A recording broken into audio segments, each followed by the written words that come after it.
말씀과 요한복음 15장 9절에서 11절까지 말씀입니다. 제가 읽고 마지막 9절은 함께 읽도록 하겠습니다.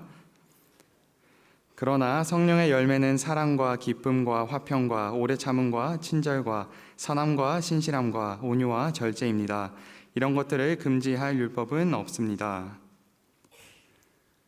아버지께서 나를 사랑하신 것처럼 나도 너희를 사랑했다. 너희는 내 사랑 안에 머물러 있으라. 내가 내 아버지의 계명을 지키고 아버지의 사랑 안에 있는 것 같이 너희도 내 계명을 지키면 내 사랑 안에 있을 것이다. 다 함께 읽겠습니다. 내가 이것들을 너희에게 말한 것은 내 기쁨이 너희 안에 있어 너희 기쁨이 충만하게 하려는 것이다. 아멘.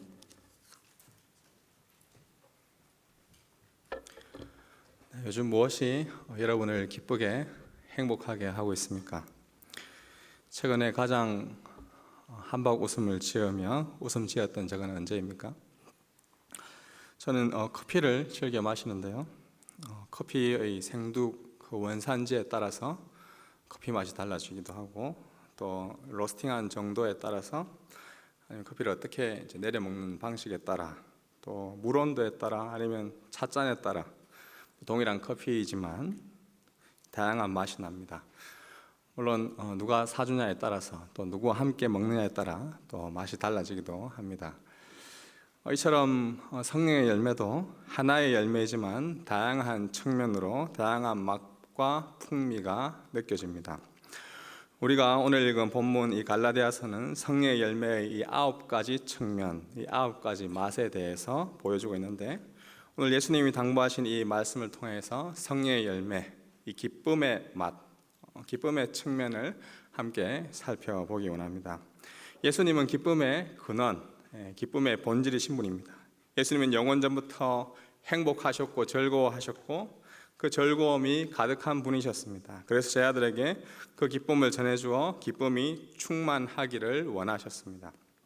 예수님은 두 가지의 말씀을 당부하셨는데 먼저 9절을 함께 보겠습니다. 아버지께서 나를 사랑하신 것처럼 나도 너희를 사랑했다. 너희는 내 사랑 안에 머물러 있으라. 첫 번째로 우리가 기억해야 될 것은 예수님의 그 사랑 안에 머물러 있는 것. 성령의 기쁨이 가득하기 위해서는 예수님의 사랑 안에 머물러 있어야 합니다. 예수님이 하나님 안에 거하시고 하나님이 예수님을 사랑하셔서 서로가 서로를 사랑함으로 기쁨이 가득하셨습니다.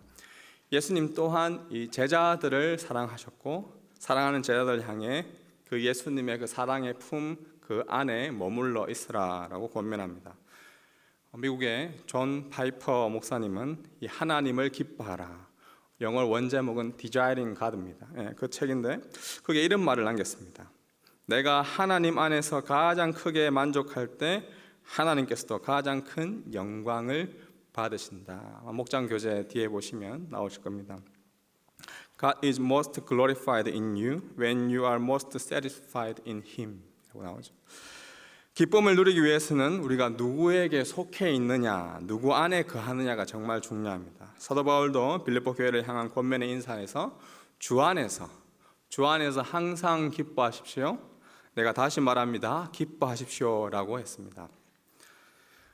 5살 된 아이가 아빠와 함께 손을 잡고 동물원에 갔었던 이야기를 들었습니다. 여러 가지 동물들을 신기해하며 구경하던 그 아이는 마침 원숭이가 눈앞에서 막 재롱을 피우고 있는 모습에 흥미를 가지기 시작했습니다. 바나나 껍질을 스스로 벗겨 먹는 그 원숭이에게 음식을 주면서 그만 아빠의 손을 놓쳐버린지도 모른 채 흠뻑 즐거움에 빠져 있었습니다. 그러나 많은 사람들로 인해 아빠의 손을 놓쳐버렸다는 자신의 그 존재 자체를 인식하고 두리번거리며 아빠를 찾기 시작했습니다. 이때 아이는 자신이 아빠의 품에서 벗어난 그 존재가 되었다는 것을 인식하는 순간 불안과 두려운 마음에 울음을 터뜨리고 아빠를 찾기 시작했습니다. 아빠.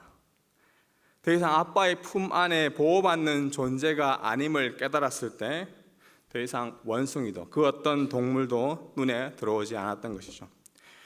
시간이 지나 미아보에서 비로소 아빠를 찾고 아빠 품에 안겨서 아빠의 손을 잡았을 때 안도감을 느끼기 시작했고 아빠의 손을 잡고 다시 동물원을 구경했다고 합니다.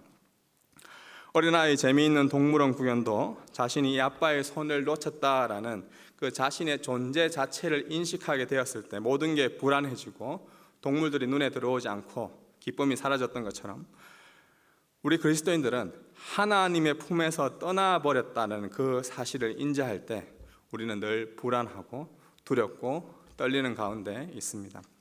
불행하게도 타락한 인간은 하나님 아버지의 품 안에 있을 때 만족과 기쁨을 누릴 수 있다는 그 존재 자체도 사실 우리는 상실해 버린 경우가 많습니다.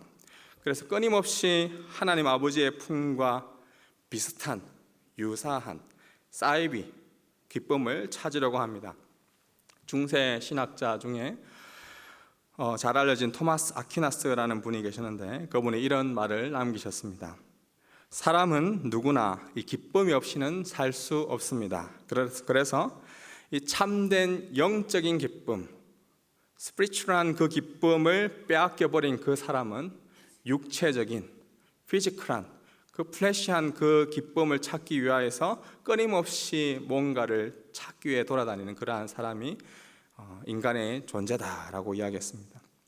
육체적인 즐거움과 쾌락이 온통 우리의 마음이 빼앗기는 근본적인 이유는 예수님의 사랑 안에 그 머물기를 거절해버린 우리의 존재 그 자체에 있습니다. 예수님 안에 머물지 않는 대부분의 사람들은 내가 원하는 대로, 내가 원하는 방법으로, 내가 원하는 뜻대로 살기를 기뻐합니다. 근데 우리가 원하고 우리가 기뻐하는 쾌락과 즐거움을 곰곰이 한번 자세히 잘 생각해 보면 결국 내가 어디에 속해 있는지 그 속한 집단이나 사회 속에서 보편적으로 좋다라고 기뻐한다고 재밌다라고 인식하는 것을 나 또한 그것을 기뻐하고 즐거워하는 것을 보게 됩니다. 여러분들 인스타를 하시는 분들 계시죠? 내가 팔로잉하는 그 인스타가 누구냐에 따라 내 스토리와 게시글이 달라지지 않습니까? 누가 좋아요를 누르고 댓글을 달냐에 따라 SNS를 누구와 더 지속적으로 해야 할지 우리도 모르게 생각하게 됩니다. 유튜버들도 나는 내가 원하는 것을 내가 원하는 방식대로 게시한다, 업로드한다라고 이야기하지만 댓글과 조회수 또 좋아요에 따라 앞으로 어떤 영상에 더 중점적으로 신경을 써야 할지 영향을 받습니다. 사람은 내가 속한 집단과 사회 속에서 절대 분리되어 있지 않죠. 그러므로 어떤 존재, 어떤 대상 안에 머물러 있는지에 따라 자신의 기쁨을 누리는 것이 정말 중요한 영향을 받습니다.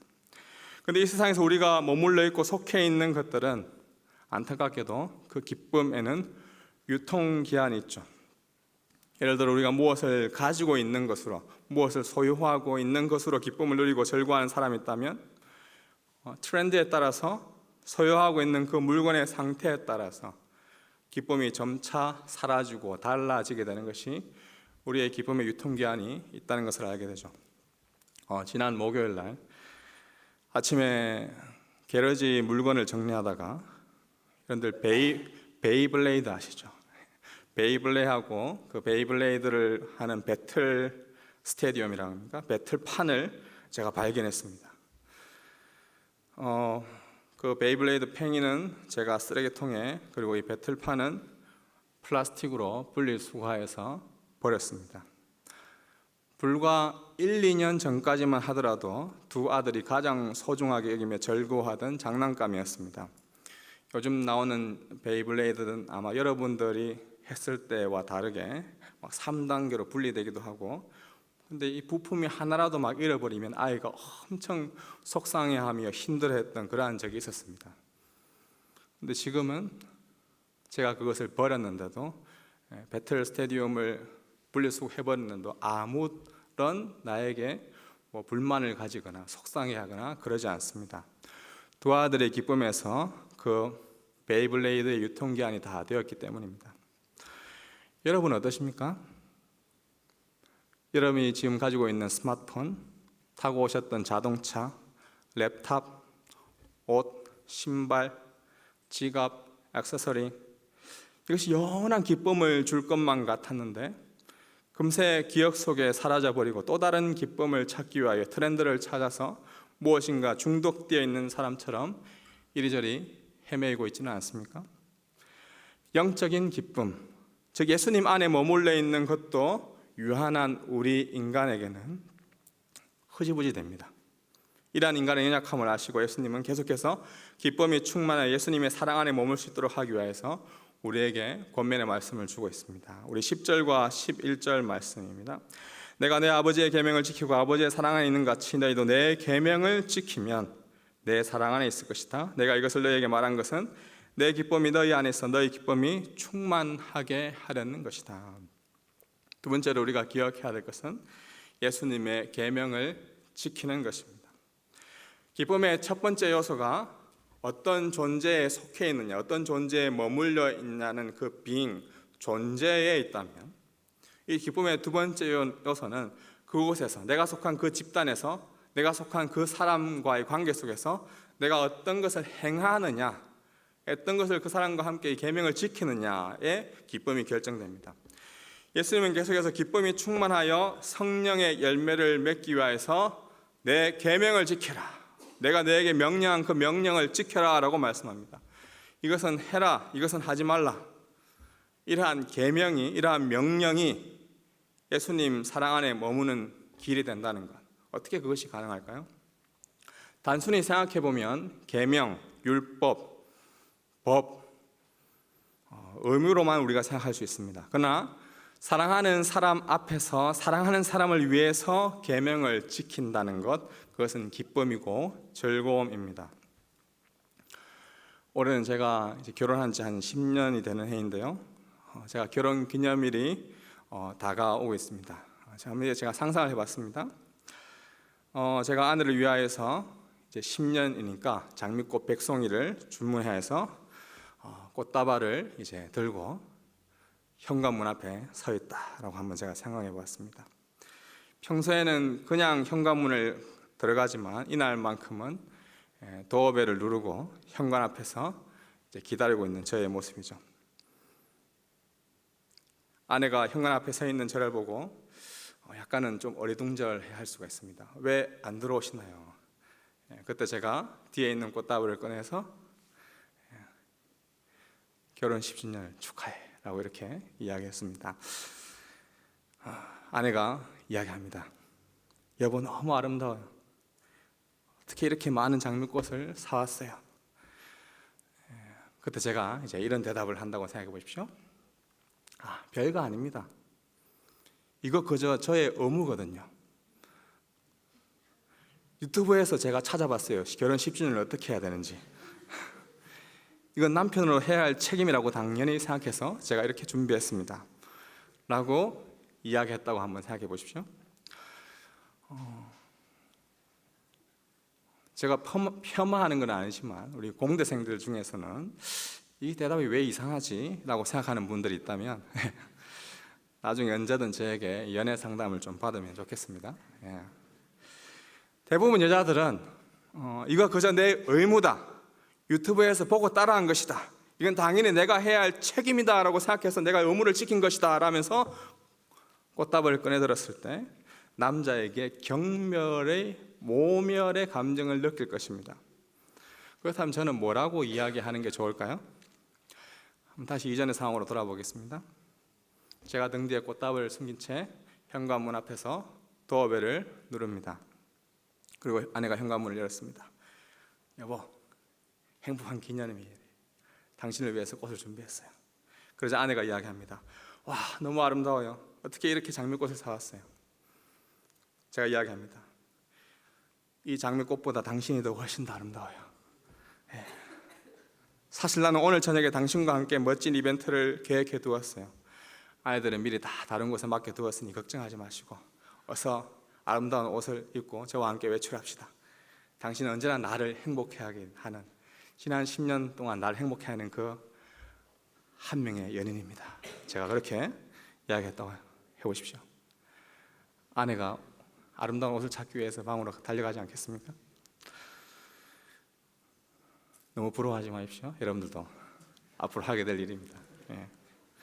사랑하는 배우자를 위해서 결혼기념일을 계획하고 비용을 지불하고 꽃다발을 준비하는 그 행동하는 그 일이 한편으로는 저에게는 결혼 10주년을 맞이하여서 계명과 율법으로 의무로 보일 수 있습니다. 당연히 그렇게 하는 것이 마땅한 것처럼 여겨질 수 있습니다. 그러나 이것은 단순한 의무가 아니라 그 의무를 넘어선 저의 기쁨이고 행복인 것이죠. 저의 즐거움인 것이죠. 이 꽃을 전했을 때, 오늘 저녁 아내와 함께 시간을 보냈을 때 아내가 얼마나 기뻐할까, 얼마나 즐거워할까. 그 행복한 감정으로 인하여서, 그 기쁨으로 인해서 꽃다발을 사는 것도, 모든 플랜들을 계획하는 것도 저에게는 의무보다 기쁨으로 다가오는 것입니다. 무엇보다 아내에게 이것은 내 의무요 책임이라고 생각하고 영상에서 본 대로 유튜브에서 봐서, 아니 책에서 연애하는 방법, 더 결혼 생활을 오래 유지하는 방법에 대해서 제가 읽어서 이렇게 했을 뿐이요 라고 했다라면 아내에게는 분명히 실망감, 내 남자가 좀 이상하다라는 그런 마음을 느끼겠죠. 오히려 사랑하는 사람을 위해서 이벤트를 준비하는 것은 의무이기 이전에 기쁨이요 즐거움입니다. 이 기쁨을 충만하기 위해서 예수님은 자신의 계명을 지켜라라고 우리에게 말씀하신 것입니다. 예수님을 시험하기 위해 한 율법 교사가 예수님에 다가와 물었습니다. 선생님, 율법 가운데 어느 것이 가장 크고 중요한 계명입니까? 그러자 예수님은 무엇이라고 대답합니까? 마태복음 22장 37절 이하의 말씀입니다. 한번 다 같이 한번 읽어볼까요? 예수께서 대답하셨습니다. 네 마음을 다하고 내 생명을 다하고 내 뜻을 다해 주 내 하나님을 사랑하여라. 이것이 가장 중요하고 으뜸이 되는 계명이다. 그리고 둘째 계명도 이와 같다. 내 이웃을 내 몸처럼 사랑하여라. 모든 율법과 예언자들의 말씀이 이 두 계명에서 나온 것이다. 아멘.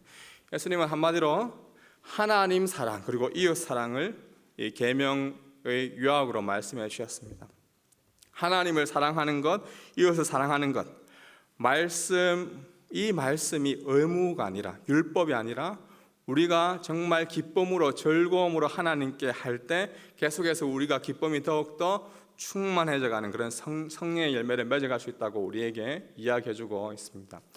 우리가 10 commandment, 10계명이라 불리는 그 10계명, 하나님을만 사랑하라, 우상 숭배하지 말라, 내 이름을 거룩히 여기라, 안식일을 기억하여 거룩히 지키라, 부모를 공경하라, 살인하지 말라, 간음하지 말라, 도둑질하지 말라, 내 이웃에 거짓 증거하지 말라, 내 이웃의 집을 탐내지 말라. 이 말씀이 우리를 억압하고 쪼아오는, 이렇게 하지 않으면 안 된다는 그런 율법과 의무로만 느껴지십니까?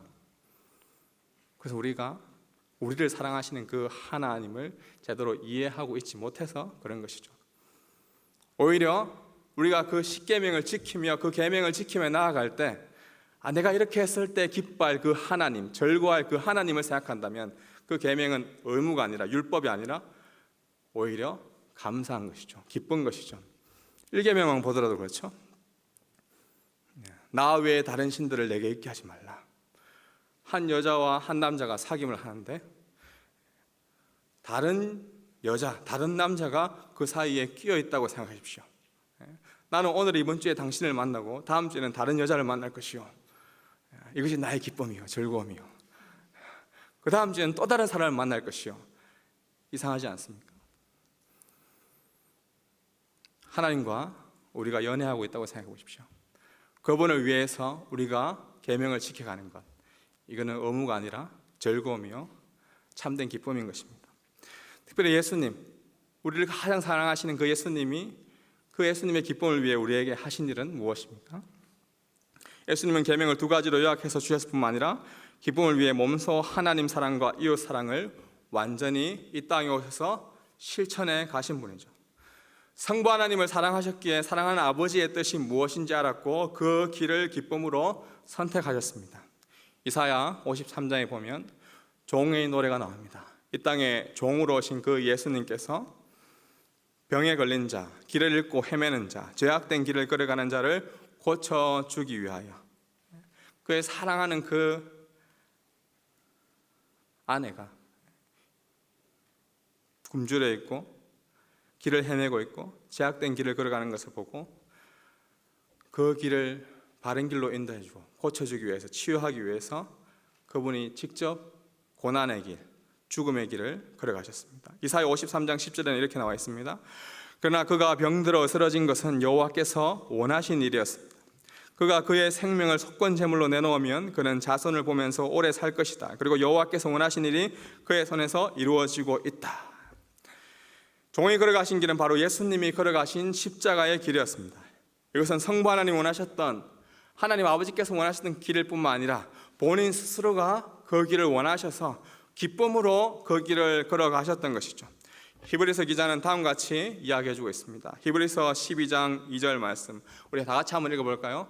믿음의 창시자요 완성자이신 예수를 바라봅시다.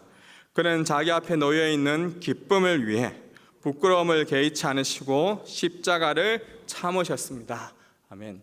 예수님은 십자가의 길을, 이건 내 의무지, 어쩔 수 없지, 세상 사람들의 죄를 구원하려면 별 수 없는 의잖아, 다른 그 누구도 못하니까 내가 이것을 해야 되겠어, 억울한 마음으로 그 십자가의 길을 걸어가신 것이 아닙니다.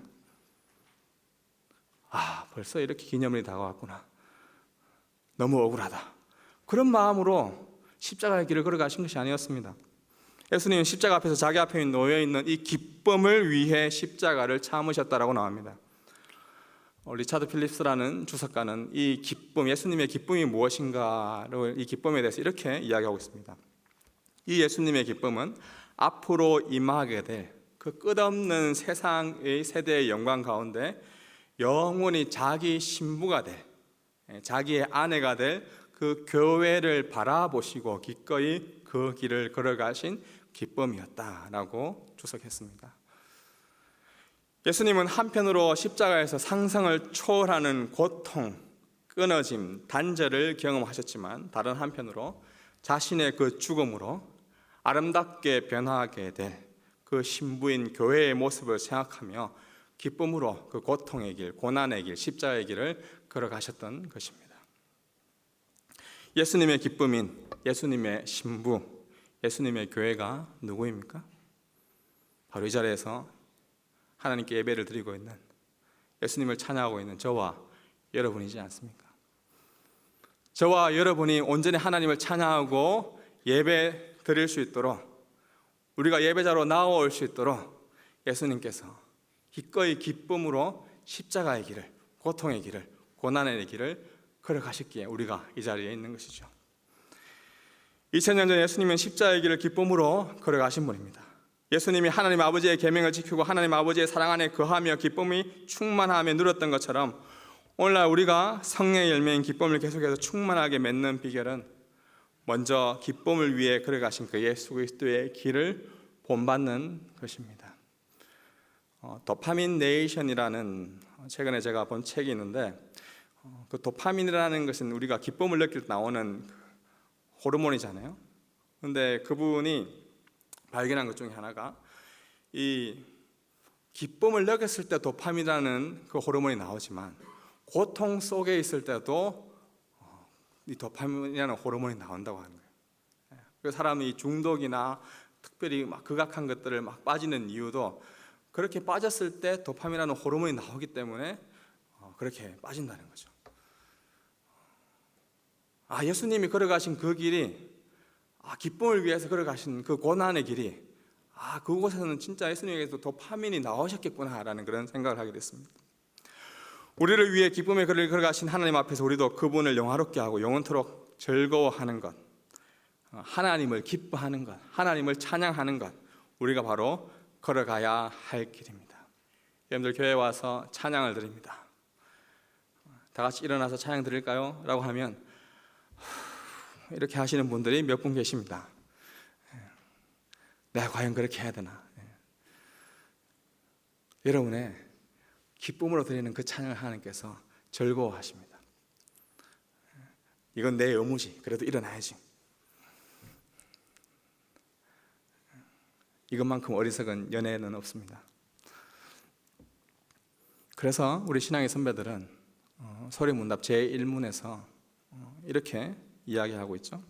인간의 제일 되는 목적은 무엇입니까? What is the chief end? 가장 우리가 끝에 궁극적인 그 목적이 무엇입니까? 라고 이야기할 때 인간의 제일 되는 목적, 답을 같이 해볼까요? 인간의 제일 되는 목적은 하나님을 영화롭게 하고 그분을 영원토록 즐거워하는 것입니다. 네, 이것을 잘못 오해하면 우리 인간을 하나님 자신이 즐거움을 받기 위하여서, 자신이 우리를 통해서 기쁨을 누리도록 하기 위하여서 우리를 이렇게 만들었구나, 역시 참 이기적인 하나님이야 라고 오해할 수 있습니다. 전혀 그렇지 않습니다. 하나님은 하나님 자신의 기쁨일 뿐만 아니라 우리 자신이 이렇게 하나님을 섬김으로 인하여서 기쁨을 누릴 수 있도록 하나님께서 우리를 창조하신 것이죠. 제가 아내에게 꽃다발을 준비해서 가져가면서 난 억울해, 아내를 위해서 꽃다발을 이렇게 한다니 내가 아내의 기쁨을 위해서 살아가는 존재인가 라고 생각하면서 꽃다발을 준비했다고 생각해 보십시오. 이것만큼 어리석은 일은 없는 것이죠. 여러분의 삶과 여러분의 모든 말과 행동들이 하나님의 기쁨일 뿐만 아니라 오히려 여러분들이 더 큰 기쁨과 만족과 은혜를 누리는 것, 하나님이 그것을 원하시는 것이죠. 성령의 열매를 맺는다는 것, 성령께서 우리 가운데 기쁨이라는 그 열매를 청면을 주신다는 것은 세상이 주는 유통기한이 정해져 있는 그러한 기쁨이 아니라 내가 하나님 안에 속해 있다, 다시 말하자면 하나님이 나와 지금 사귐을 하고 있다, 내가 하나님과 지금 교제를 하고 있다는 그 자체가 여러분에게 가장 큰 기쁨인 것입니다.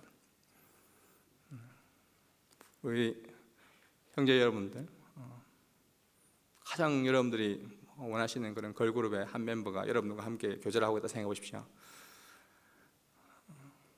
지금 생각만 해도 막 웃는 분들이 많이 계세요. 그 존재 자체가 여러분들의 기쁨이지 않겠습니까? 내가 가장 좋아하는 그 남성의 그 그룹이, 그 한 멤버가 이 오클랜드까지 찾아와서 내가 너를 위해서 이렇게 찾아왔다, 나와 함께 사귀어 달라 라고 했을 때 우리 여성들 얼마나 여러분들 그 존재 자체가 기쁨이 되지 않겠습니까? 물론 그 기쁨은 유한하죠. 한정적이죠. 온 우주 만물을 창조하시고 만드신 그 하나님 아버지께서 세상에 단 한 명, 단 한 사람만 있다 하더라도 내가 그 사람을 위해서 이 온 우주 만물을 창조하겠다라고 말씀하시는 그 하나님이 여러분과 함께 지금 교제하고 있습니다. 내 사랑 안에 머물라고 이야기합니다. 그리고 나를 위해서 계명을 지키라고 합니다. 그 계명은 더 이상 의무이지 않습니다. 찬양을 드리는 것, 기도하는 것, 예배를 드리는 것, 한숨 지으며 어쩔 수 없이 하는 것이 아니라 나를 선택하신 그 하나님께, 자격 없는 나를 위해서 십자가에 못 박혀 돌아가신 그 예수 그리스도가 나의 신랑이 되셨다는 그 사실로 인하여서 감사와 기쁨으로, 즐거움으로 율법을 지켜나가는 것이 우리의 가장 큰 기쁨이요 즐거움인 것이죠. 누군가 조이라는 단어 첫 글자, 이 기쁨이라는 단어를 다음과 같이 생각하면 계속해서 기쁨을 유지할 수 있다라고 했습니다. 조이의 J, Jesus first, 예수님을 먼저 생각하는 것이죠. 예수님은 우리의 신랑이시고 우리가 성경에서는 신부다라고 상징적으로 표현하고 있습니다. 그분을 먼저 생각하는 것, 우리를 위해 기쁨으로 십자가에 이르 가신 그 예수님을 바라볼 때 우리는 기쁨의 근원과 이유를 계속해서 찾아갈 수 있는 거죠.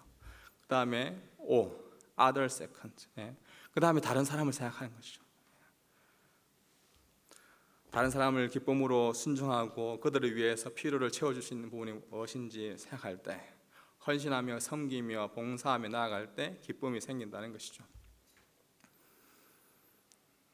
지난 금요일부터 오늘까지 우리 알파 수양회를 하고 왔는데요, 섬김이들이 그 섬김을 통해서 기쁨을 누리고 가고 있는 것, 그것을 통해 참 많은 은혜를 받았습니다. 의무감으로 이걸 꼭 해야 된다라는 그런 마음으로 처음에는 시작했을지 모르겠지만 섬기다 보니 오히려 이것이 정말 하나님께서 나에게 주시는 은혜이구나, 기쁨으로 또 감당하고 있다는 거죠. 마지막으로 you third, Y는 you third, 그 다음에 나를 생각하는 거죠. 예수님, 다른 사람, 그리고 나를 생각하는 삶. 기쁨은 나를 위한 삶이 제일 마지막에 오는 것이죠. 이타적인 삶, 무엇보다 예수 그리스도를 위한 삶, 하나님을 위한 삶이 가장 먼저 왔을 때 우리는 이 기쁨을 계속해서 충만하게 유지할 수 있는 비결인 것입니다. 그러나 많은 사람들이, 저조차도 이 순수가 계속해서 뒤틀리고 흔들리는 거죠. 항상 우리는 너를 먼저 생각하라는 교육을 받지 않습니까? 야, 네가 행복해야지. 야, 다른 사람 생각하지 마. 야, 종교 같은 거 갖지 마. 그건 너 계속해서 너 지금 가스라이팅 당하고 있는 거야. 야, 종교는 그런 것이야. 너 연약해서 그런 거야. 너 힘이 없어서 그런 거야.